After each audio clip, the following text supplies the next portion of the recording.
Ninakawan naman ang mga cellphone ng 4 na car wash boy habang natutulog sa pinagtatrabahuhan nilang shop sa Quezon City. Pinagbintangan nila ang isa't isa pero ang pasimpleng pangsisikwat ng tunay na salarin, nahuli kam. Balitang hatid ni Oscar Oida, exclusive.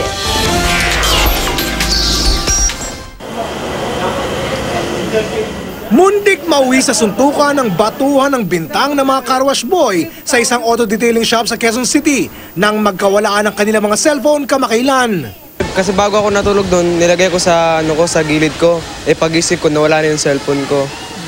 Kaya nagtataka nga ako bakit biglang nawala sa gilid ko Pati nga yung kasama ko nawalan din ng cellphone. 4 pala sa kanila ang nawala ng cellphone. Kala namin yung bago yung kumuha Bakit? Bakit? Siya lang kasi parang stay out kasi. Hanggang sa maisipan nilang reviewin ang kuha ng CCTV. Doon nila na-discovering ang salarin ay di pala nila kasamahan, kundi feeling at home lang. Base sa video, pasado alas 4 madaling araw noong December 28, nang makuna ng salarin na kaswal na pumasok sa harapan ng gate. Dire-diretso sa tinutulugan ng mga car wash boy at kakalikutin ang mga gamit nila.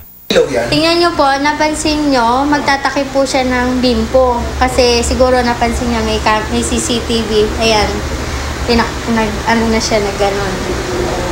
Yun, yun yung bag na kinuha niya na kinalkal niya din sa likod ng sasakyan. Yung kinukuha na niya? Opo. Ilang minuto rin nagpaikot-ikot sa compound. Marahil para maghanap pa ng ibang madedekwat. Bago sumibat, akalain mong naki-CR pa.